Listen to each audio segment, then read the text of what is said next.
arkadaşlar. Ay devirdim her şeyi. Evet. Nasılsınız? Umarım çok iyisinizdir. Evet, bakın şimdi görüyorum herkes aklından beni geçiriyormuş. Evet ve geldim. Demek ki aramızda bakın telepati var. Evet arkadaşlar. Bugün size bir sürpriz yapmak istedim ve böyle bu saatte karşınıza geldim. Şimdi aklınızdaki kişiye dedik ki bana sen anlatır mısın? Nasılsın? Neler yapıyorsun? Kendisi anlatacak arkadaşlar. Bakalım neler yapıyormuş? Nasılmış? Bir anlatsın bakalım. Niyetlerinizi alın. Ben de niyetimi alayım. Zamansız zamana niyetimi alıyorum arkadaşlar ve hepinizin en yüksek hayrına olmasını ve aynı zamanda sizlere en gerçek, en doğru bilgiyi aktarmaya niyet alıyorum. Tamam. Başlayabiliriz o zaman. Sizler de hazırsanız. Bakalım. Hadi. Önce bir enerji alacağım. Bakalım neler yapıyormuş. Bird dedi. Simurg. Bakalım. Oo, ama nereye gidiyor? Grady'ye. Bunun yanına bir tane daha almam lazım. Evet, sıkıntı var bir noktada ama onu anlamaya çalıştık. O zaman yuvarlaklardan alayım. Biraz farklı konular anlatmaya başladı. Durun bakalım neler anlatacak. Şunlardan da alalım. Ay, kadın kartı geldi. Bir ilk çektiğim karta bakar mısınız ya? Ay, 2 tane çekmişim, farkında değilim. Bir dakika, kadın ve finger. Durun bakalım. İlk kartımız kadın. İkincisi finger, parmak gösteriyor. Ne bu? Durun bakalım, anlatsın bize. Şöyle. Bütün şeyler geldi. Hayvanlar alemi.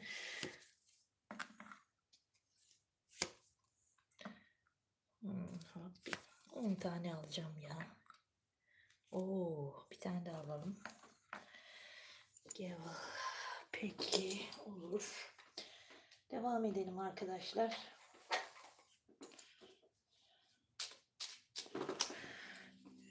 Bir dakika, şunu kenara alalım da şöyle. İkisi orada dursun, ikisi burada dursun.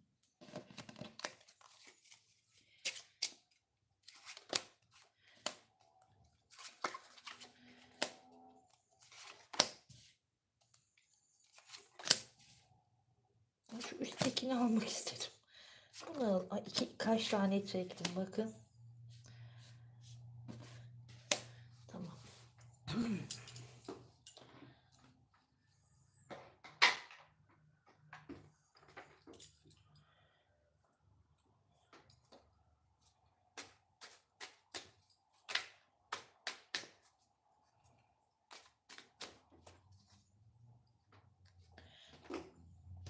Vazgeçtim. Bundan alacağım.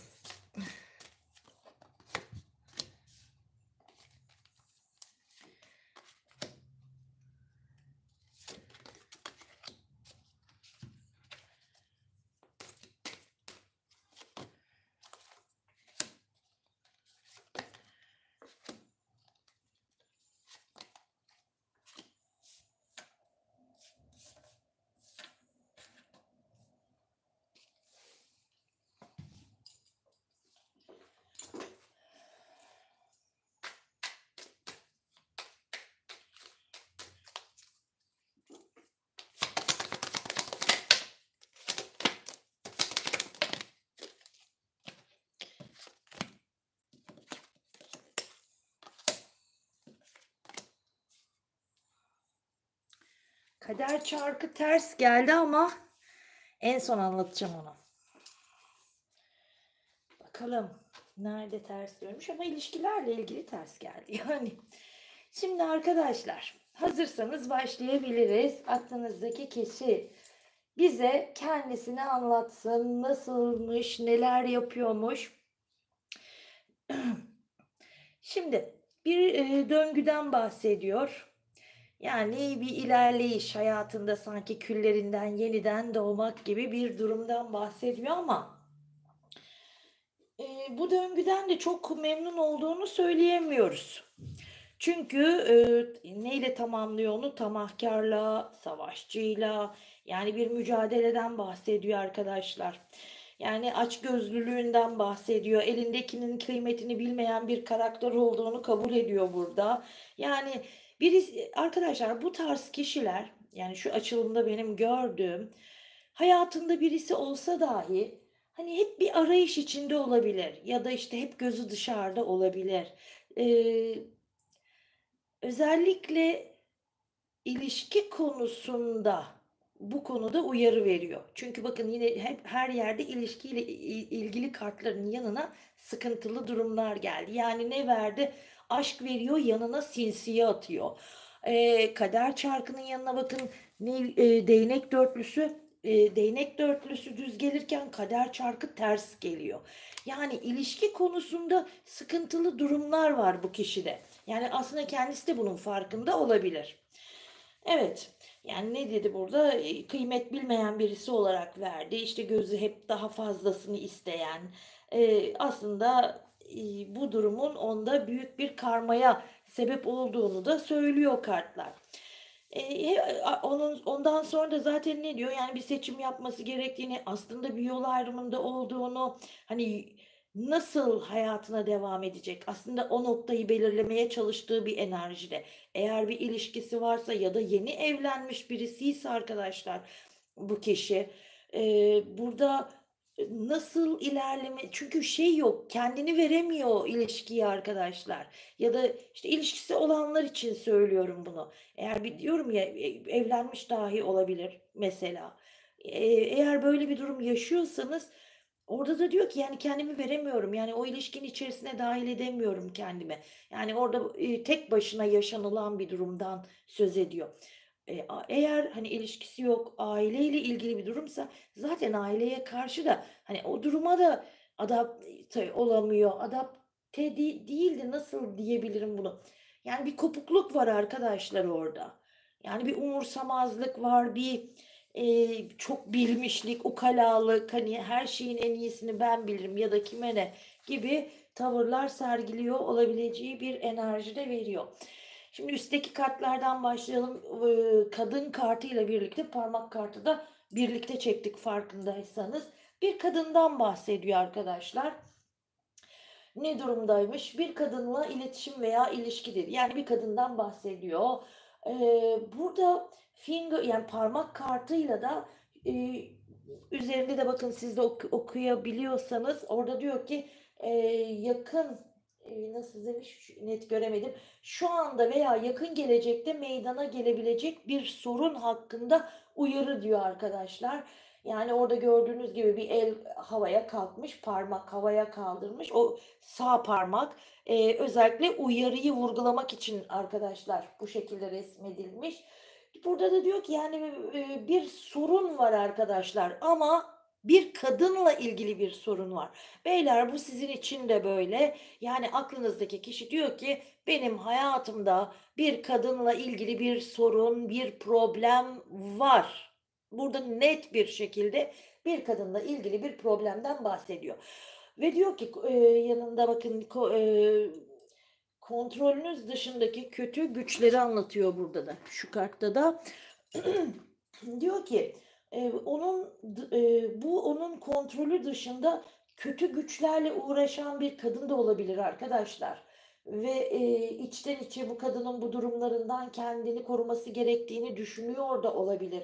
Ama çünkü burada bakın, kadını işaret eden, problemli bir kadını işaret ederken bu kadın hani onun kontrolü dışında bir takım kötü güçlerle uğraşıyor olabilir.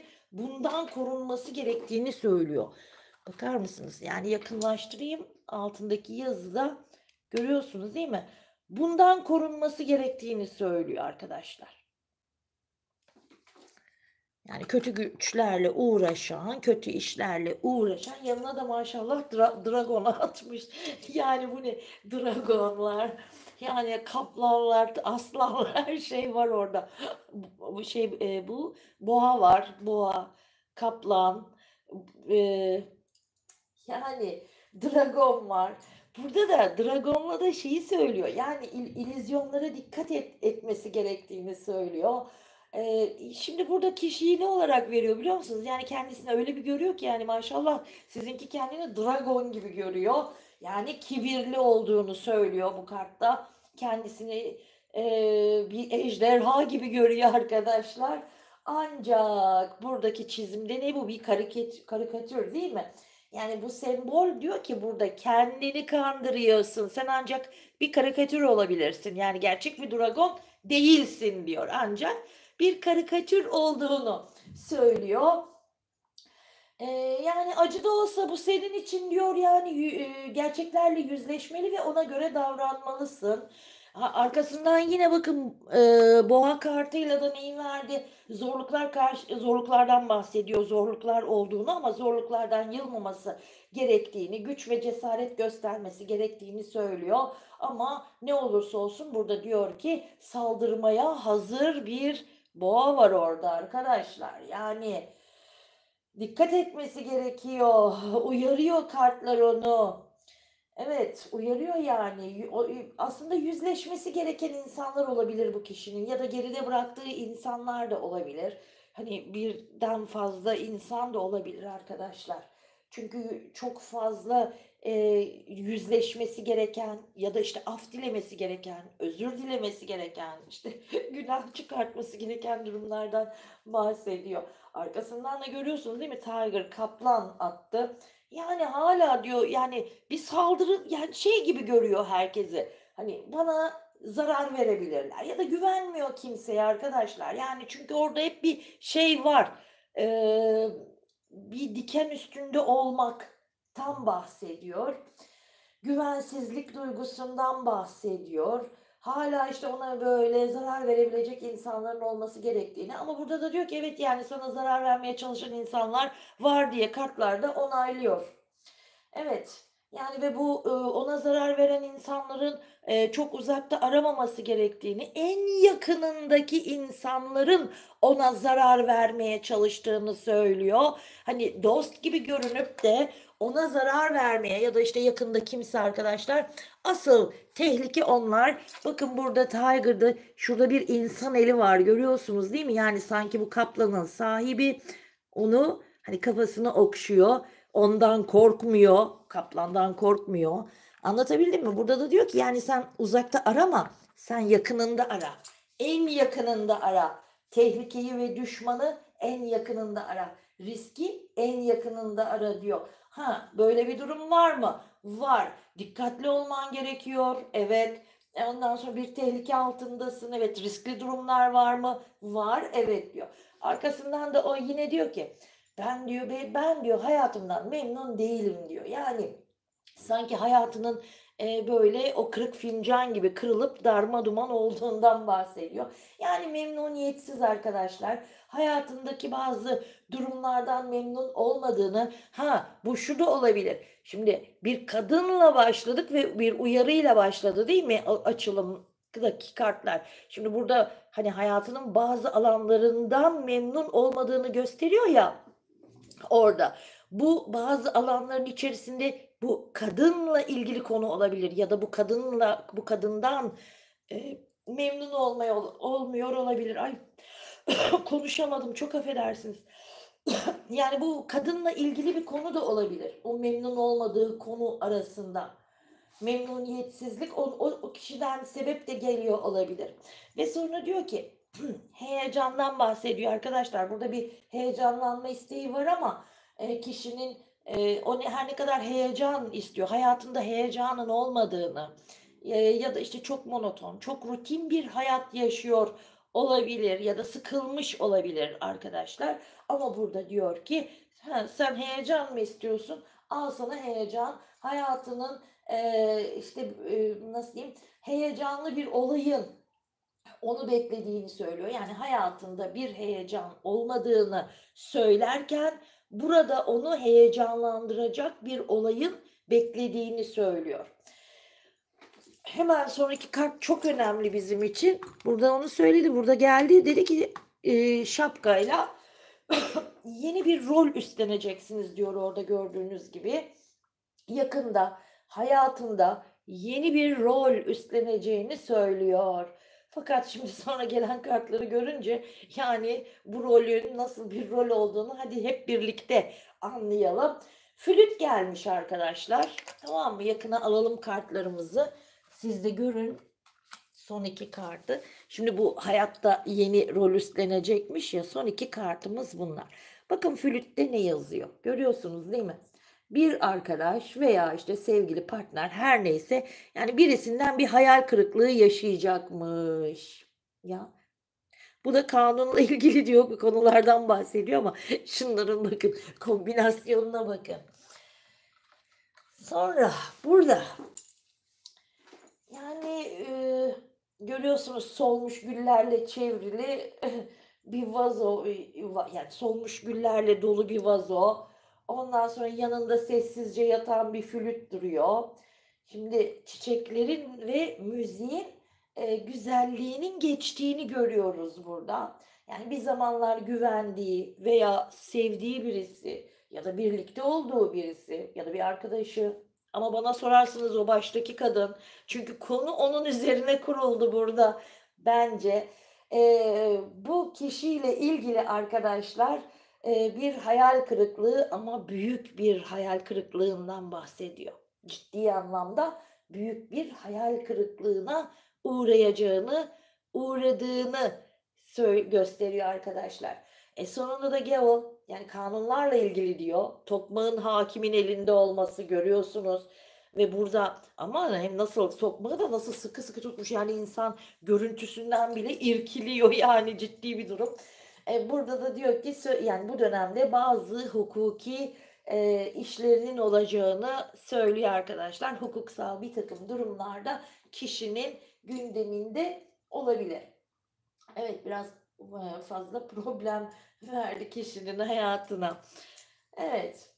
Sonra devam edelim bakalım. Yani yukarıda aslında özetledi her şeyi. Yeni bir işten bahsediyor ya da işiyle ilgili bir takım anlaşmalar yapabileceğinden bahsediyor arkadaşlar. Huzursuzluktan bahsediyor ve bu huzursuzluktan dolayı yer değişikliği yapma isteği olabilir. Bu evle ilgili olabilir, işle ilgili olabilir. Ya işte bir huzursuzluk var arkadaşlar. Ve bu huzursuzluk nedeniyle de yer değişikliğinden bahsediyor. Uzaklaşma isteği, yer değiştirme isteği. Bu tabii ki işiyle ilgili de olabilir. Şimdi yanında bakın buraya da karo dörtlüsü, ay karo diyemedim. Karo dörtlüsünde de finansal değişiklikleri anlatır. Aynı zamanda alacağı tavsiyelerden bahseder. Bir takım tavsiyeler de alacak olabilir. Ama şimdi çok enteresan olan burada Gavel'la bitip burada da olayları bize anlatıyor, ama bakın burada tavsiye alıyor ama yaşlı birisinden alıyor aslında tavsiyeyi. Yine burada hani huzursuz olduğu için burada ne dedi? Huzursuzum, mutsuzum. Bu nedenle bir seyahat ya da işte yer değiştirmek istiyorum ya da evimi değiştirmek istiyorum. Geldi. Burada da ne verdi yine bize tekrar? Karo üçlüsüyle yasal bir mektup dedi ya da yasal bir durum, mahkemelik durum olabilir. Yargıyla ilgili durumlar olabilir. Boşanma olabilir arkadaşlar. Yine yasal durumlara gitti. Şimdi bir takım tartışmalar oluyor olabilir hayatında ve bu tartışmalardan kaçmaya çalışıyor olabilir. Ama işte kendini kontrol etmesi gereken durumlar altında kalmış olabilir. Ama çok kontrol edebiliyor mu? Zaten yani politik birisi.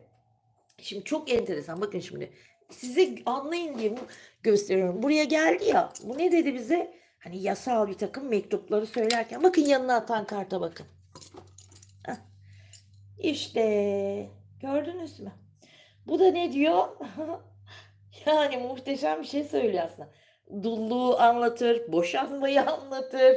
Arkadaşlar Ama bunun yanı sıra da kadının özellikle bu aslında bir kadını anlatır. Dul bir kadın ya da, işte, dul bir kadından da bahseder. Ondan sonra ya da, işte,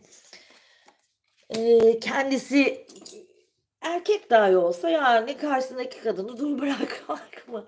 Bilemiyorum arkadaşlar. Eğer hayatına birisini aldıysa burada aslında çok farklı detaylar, çok farklı bilgiler veriliyor. Şimdi beylere yönelttiğimizde olay şöyle olabilir, yani, karşısındaki insan ya da, işte, sizi tehlikeye sokan ya da bu kişinin aklını çalan, ondan yaşça büyük dul bir kadın olabilir.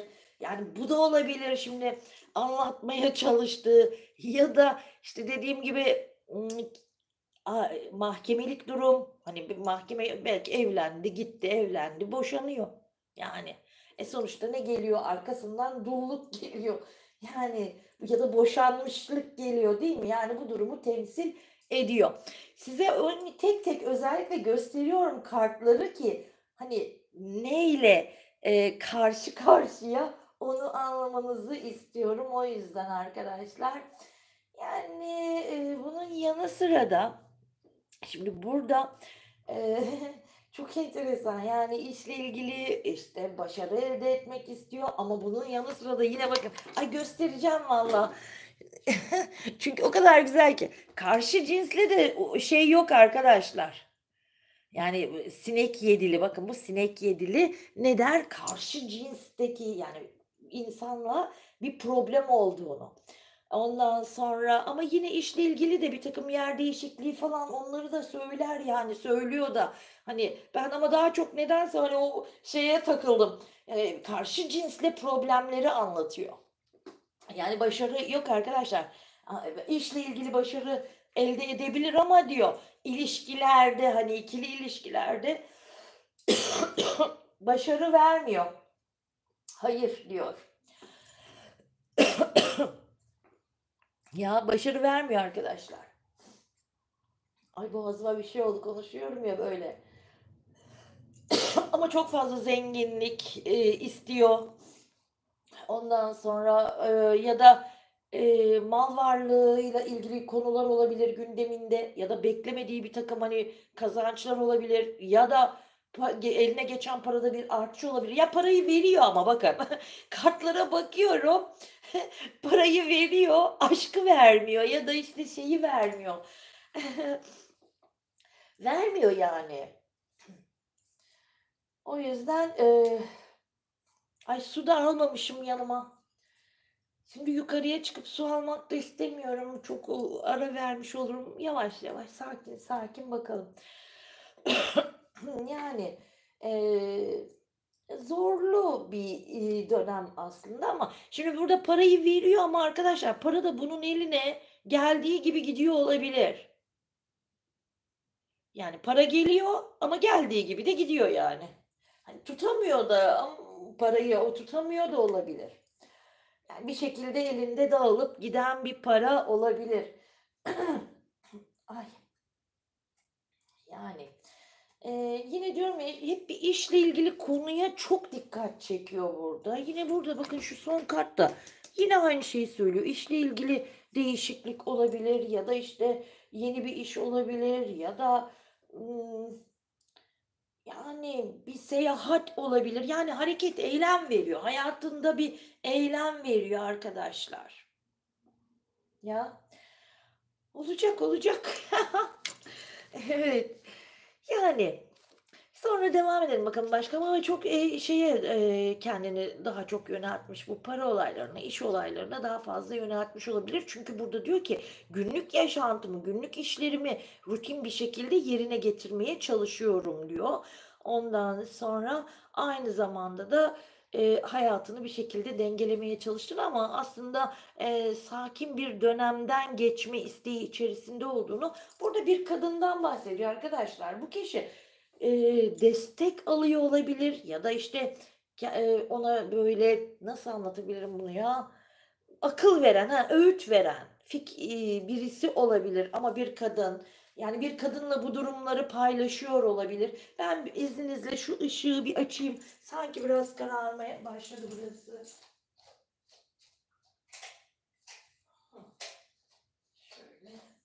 Tamam. Kusura bakmayın. Hıh. Şimdi oldu. Yani bir kadından bahsediyor. Bu kadının ona dediğim gibi birtakım, öğütler veriyor olabilir. Çünkü diyor ki benim hayatımda bir kaos var ve bu kaos hala devam ediyor ya da bu çok yakın bir, karşı cinsten arkadaş da olabilir ya da akraba, işte, abla, kardeş gibi kişiler de olabilir ama, bir şey var orada, yani bir yardım aldı ya da öğüt aldığı birileri de olabilir ya da belki de böyle danışmanlıklar dahi bile alıyor olabilir. Şimdi diyor ki benim hayatımdaki kaos hala devam ediyor diyor. Kendimi çok, güçsüz hissettiğini, duygusal olarak da bir başarısızlık veriyor arkadaşlar. Etrafındaki insanlara ya da, işte, içinde bulunduğu durum her neyse sanki sözünü biraz da geçiremiyor gibi hissediyor. Sanki, hani, sözü çok şey olmuyor. Evet, geçiremiyor yani. Ondan sonra, şimdi burada bir iyileşme sürecinden bahsediyor arkadaşlar. Yani iyileşmenin olacağını, hayatında bir iyileşme istiyor istemesine ama bu kişinin hayatında bir takım blokajlar olduğunu görüyoruz. Bu blokajların geçmiş hayatından, yani geçmiş hayatından dediğim yani reenkarnasyonu söylemiyorum. Geçmişteki durumlardan, geçmişte yaşadığı durumlardan kaynaklanan birtakım, problemler ya da, işte, kişinin üzerine ahlar, vahlar, ne diyeyim, karmalar olabileceğini söylüyor. Kendisinin de aslında kendini bir yerde, böyle, sorguladığı durumlar var. Aklına gelen insanlar var. Belki de, özür dilemesi gerekiyor, af dilemesi gerekiyor. Çünkü çok ters giden şey var kişinin hayatında. Yani o istediği başarıyı elde edemiyor. Özellikle aşkla ilgili edemiyor arkadaşlar ya da bu kişinin yanında çok sinsi bir kadın var. Beyler bu sizin için de bir kadın aynı şekilde. Yani sinsi, böyle onun arkasından işler çeviren yani fena arkadaşlar ama bunu yaparken de hani, şeyi de yok, sınırı da yok. Öyle enerjisiyle oynamakmış, bilmem neymiş, yani onu ürküten, onu korkutan durumlar değil. Onun için başarıya giden her yol mübah çünkü. Yani bu sinsi kadın, hani, beyler sizin için belki de annesi olabilir, belki de, işte, yanındaki kız arkadaşı, çok samimi arkadaşı olabilir ama yani tehlikeli bir kadın olarak veriyor. Kızlar sizin için de yine sizin için de aynı şekilde, yani, partner olabileceği gibi aynı zamanda bir anne de olabilir, abla da olabilir. Anlatabiliyor muyum? Ama birtakım olumsuz enerjilerle uğraşmaktan da hiç korkmayan, hiç çekinmeyen insanlar. Fakat bu kişiyle ilgili ay, M harfi gördüm yalnız onu unutmadan söyleyeyim size. M harfi. Ve diyor ki bu kişinin, şu sıralar enerjisini çok böyle enerjisi düşük bir modda olabilir. Bir şeyler kötüye gidiyor arkadaşlar ama iletişimle ilgili inanılmaz problemler yaşayan bir kişi. Ya, öyle bir problem var ki bu kişide, bunu size nasıl anlatabilirim biliyor musunuz? Şöyle, bu kişi atıyorum, hani, öyle demeyeceğim, ay, hayatıma öyle bir şey çekmek istemiyorum. Hani, yani, şöyle söyleyeyim size, evin içine girdiğinde, bu eşse mesela, tamam mı? Öyle diyeyim, kimseye bağlamayalım bu kişiyi. Eşse bu kişi, birisinin eşi diyelim, eve girdi, değil mi? Yani, insanın 2 tane mi yüzü olur arkadaşlar? Yani, tamamen değişen, evde böyle şey, yani, evdeki insanlara karşı ilgisiz, alakasız çünkü iletişimle ilgili bir kere kesinlikle problem olan, ondan sonra ama dışarıda öyle değil. Hani, içi seni, dışı beni yakar misali. Dışarıda gören der ki, "Aman Allah'ım, bu nasıl bir insan?" hani, der ama içeride yok. Yani, içeride değişiyor. Dışarıda, bal yani, içeride zehir. Yani, çok enteresan bir karakter. Şey veriyor ya, biraz inançlarla ilgili de problem var. Yani, öyle, hani, biz diyoruz ya, kul hakkı diyoruz, işte, Allah'tan korkarız, değil mi bir şeyleri yaparken? Yani, ben korkarım vallahi, yani, kimsenin birisinin kalbini kıracağım diye. Ne bileyim ben, korkarım ama bunlar öyle değil. Bu kişiler öyle değil. Yani o çok şey masal gibi geliyor ama görür sonra hayatındaki masalı.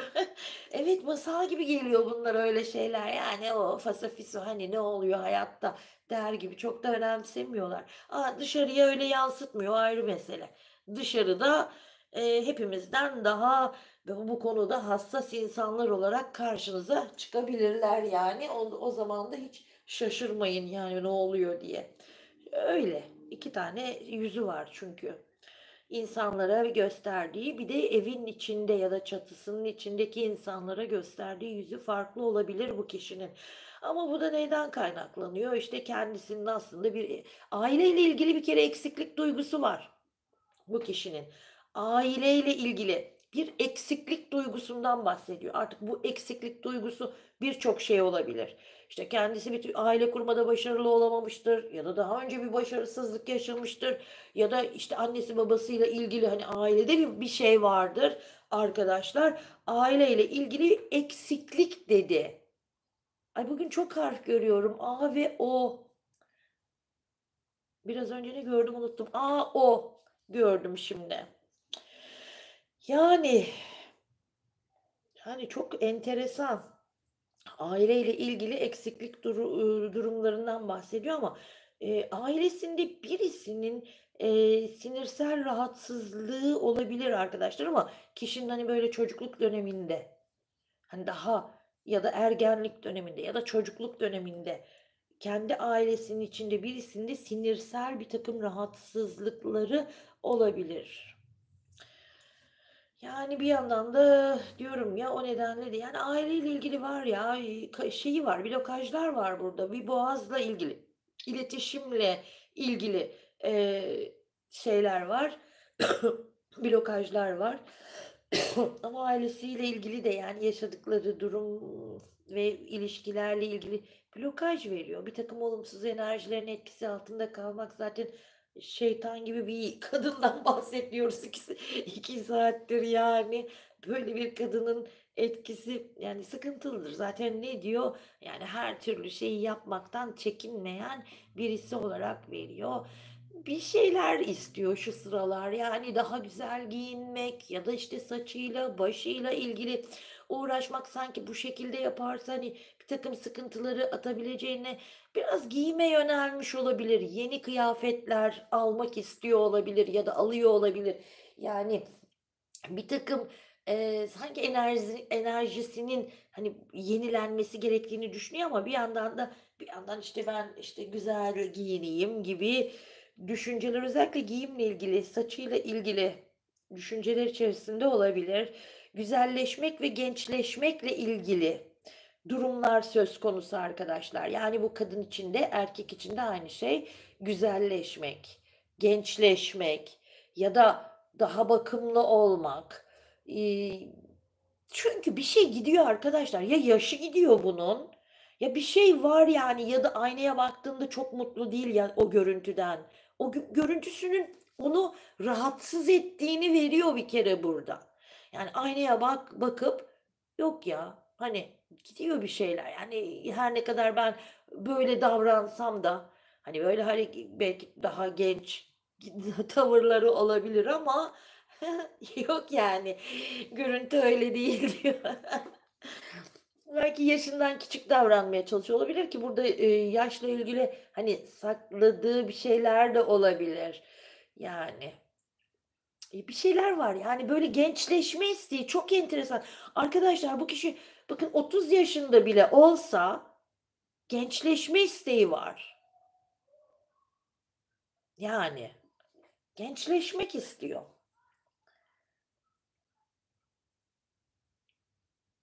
Ya, çok enteresan. Yani 30 derken 25 olsun hadi. Gene gençleşmek isteği var.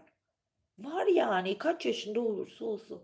Ama sanki bir şeyleri de görüyor yani hani aynaya baktığı zaman beğenmediği bir şeyler var bu kişinin. Bu da onu çok rahatsız ediyor. Anlatabildim mi? Yani ama hep işte ne yapmış? Enerjisini yanlış alanlara aktardığını da söylüyor arkadaşlar. Hayatında ilerleme yerine sürekli gerileme kaydetmiş. İlişkilerde bir kere bu kişinin blokajı var. Hiç üzülmeyin. Eğer bir ilişki yaşıyorsa hiç üzülmeyin. O blokajlar onu mutlu etmez. Bu kadar söylüyorum. Yani bu kadar blokajla mutlu olamaz arkadaşlar. Yani hayatında bir yıl blokaj yani olamaz. Yani hiç üzülmeyin, keyfinize bakın, olamaz. Çünkü hep diyor enerji hep yanlış taraflara aktarılıyor. Hiçbir ilerleme yok. O gidişat onu istediği yere götürmüyor arkadaşlar. Olmuyor yani. Olmuyor. İstese de olmuyor. Ha, çok mu direnmiş? Evet, çok direnmiş. Ama ne veriyor? Bir de şey var. Aileyle ilgili hani diyorum ya bir aileyle ilgili konu bu kişinin maşallah her tarafında gündeminde var. Aileyle ilgili de sanki aile geleneklerinin dışına çıkamamak gibi durumlardan da söz ediyor. Ya da işte ailenin bu kişi ailesinin bu kişinin üzerinde etkileri fazla imiş gibi gösteriyor olabilir ama çok enteresan. Şimdi nasıl enteresan? Yaşamına bakıyorsunuz. Hani ailesi şimdi bunun o gelenek dışına çıkmayacak diyorsun. Yaşantısı çok relax. Şeye bakıyorsun. Konu işte aşksa ya da işte ne bileyim evlilikse gibi gibi gibi karşı cinsle ilgili konularda hayda aile geliyor. Ya da işte toplum kurallarından bahsediyor, geleneklerden bahsediyor. Ama hayatını bireysel yaşadığında bakıyoruz ki hiçbirisi yok yani ne aile konusu var ne kimse var. Ya, bir de şey gösterebilir bu kişi kendisine işte çok dindar gibi de algılayabilir etrafındaki insanlar ama yok ya boş boş yani. Enteresan.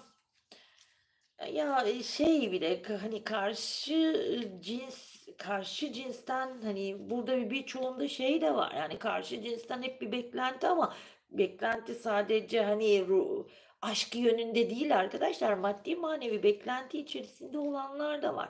Şimdi burada bazılarınız diyecek ki hani benimkinin yok. Olmayabilir ama birçoğunda var. Ama bazılarında da hani olmayabilir dediklerimde o kişilerde ne var biliyor musunuz? Hani, ailesinden gelen birtakım, hani, bir şeyleri o kadın şimdi burada bir kadın var arkadaşlar. Bu kadın eğer bir partnerse çok yalanlar söylemiş zaten. Benim oyum buyum ya da, işte, ailemden şu kalacak, şöyle o olacak, bu olacak gibi yalanlar da çünkü burada maddi, konularla da kendini süslemiş bir kadın olabilir. Yani bunlara da, dikkat etmek gerekiyor. Şimdi diyorum ya, ilişkiyle ilgili bir kere diyor ki aptalca davrandım. Ya, çok enteresan 2 kart. Bakın şimdi, tersi geldi, tamam mı? Kupa ikilisi, ön yüzü burası, ters yüzü burası. Değnek dörtlüsü, diğer yüzü de burası, arka yüzü bu, ön yüzü. Şimdi şuna bakın, bunun da tersi geldi. Kader çarkının tersi geldi. Ne verdi? İlişki konusuna. Evlilik olur. İlişkinin her türlüsü arkadaşlar. Blokaj atıyor. Olmaz diyor arkadaşlar. Olmaz. Hani burada siz diyebilirsiniz işte bir ilişki, evlilik bu kişinin mesela bir evlilik yaşaması zor. Çünkü orada blokaj var. Hani kadersel o kader çarkının tersini atıyor araya ki bağı koparıyor arkadaşlar. Öyle bir şey yok diyor. Ya, yani bu kişinin, sağlıklı bir ilişki yaşaması çok zor. Yani hangi neye başlarsa başlasın başarısızlık diyor. Soldan arkadaşlar defteri soldan veriyorlar. Evet, bu kartta hep onu diyorum ya, o defteri soldan alıyor. Sizinki soldan alanlardan. Yani öyle şanslı manslı da değil yani ilişki konusunda şans yok. Tamam mı? Kadersel olarak diyor olumsuza doğru gidiyor. Ama bunun sonu ama bu kartın yani bu kombin ne der biliyor musunuz? İşin özü şu. Tek kelimeyi söyleyeceğim size. Siz ne demek istediğimi anlayacaksınız. Şu üçlü kombinin özeti oraya koca bir başlık atarsak böyle kötülüğe karşı kötülük bulma. Bu kadar. Ya kötülüğe karşı kötülük bulma yani Karmalar arkadaşlar. Hani sorunlarının arttığını, mutsuzluktan bahsediyor. Bu sorunlarla başa çıkamayacağını ki bu sorunlarla hiçbir zaman başa çıkamayacak ki. Çünkü orada büyük karmalar var arkadaşlar. Yani değişmesi gerekiyor bir şeylerin. Ancak o şekilde. O da öyle anlatıyor zaten yani bir türlü yapamıyorum. Yani bunu anlatıyor mesela. Ya bir şey var diyor. Yani ben neden ilişkilerde başarılı olamıyorum?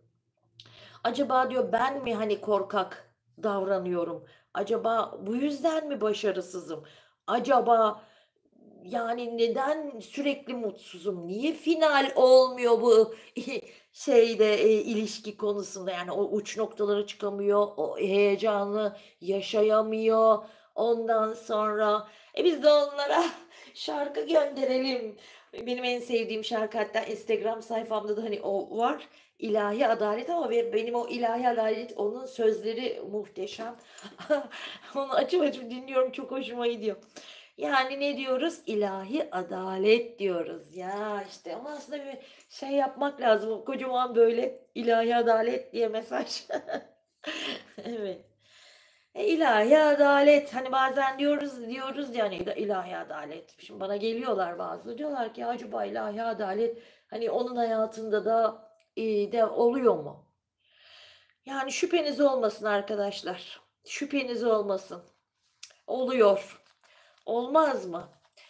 Yani düşünsenize birisine bir haksızlık yaptığınız zaman hemen böyle ya ayağınız sendeliyor ya bir şey oluyor. Olmuyor mu ya? Bana oluyor vallahi. O yüzden yani bize hemen oluyor da ona mı olmayacak? Oluyor. Olmaz mı? Ve çoğunuz da zaten görüyorsunuz inşallah ve öyle de oldu diyoruz arkadaşlar. Evet, böyle anlattı. Bugünlük bu kadar diyelim mi? Aslında sonunda ilahi adaletten bahsetti bize. Yani ne ekersen onu biçersen. İyi karma ekersen iyi karma. Kötü karma ekersen kötü karma. Ama sizinki işte defteri soldan alacak şeyler yapmış arkadaşlar. Yani biraz kötü karmalardan bahsediyor. Ama geçmiş problemleri çok. Yani ilişki konusunda başarısız. Hep böyle bir şeyler. Hep yakıp yıkıp gelmiş bugünlere. İşte o yüzden de eee, bunları yaşıyor olabilir. Ya. Evet, biz de diyoruz ki aldık, kabul ettik. Öyle de oldu. Size de bir kart çekip bitirelim.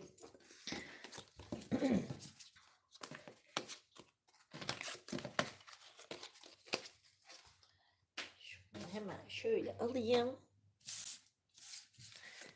Hemen. Hadi size bir şey söylesin diyelim.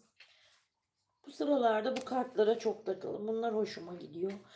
Böyle konuşturma kartları çok var bende ama bu sıralar buna takıldım.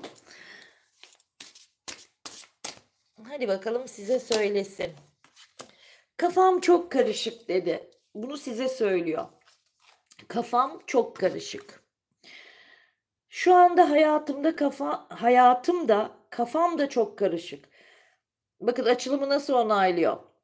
Bu durum karşısında seni de karma karışıklık içinde boğamam. Hayatı karışık arkadaşlar. Bakın burada itiraf da ediyor. Kafasının resmini de. Siz ne diyeceksiniz? Ay çok merak ettim. Size de bakacağım. Bakalım siz de cevap verin. O kafam karışık dedi ya. Siz de diyorsunuz ki teslimiyet aslında ilahi adalet olmalıydı. Yani bir yandan ona çıkıyor. Teslimiyet nedir? Yani Allah'a teslim olmak, inanmak, ilahi adaletin tecelli edeceğine e, kabul etmek değil mi? Şimdi ne diyorsunuz siz? Teslimiyetle başladınız.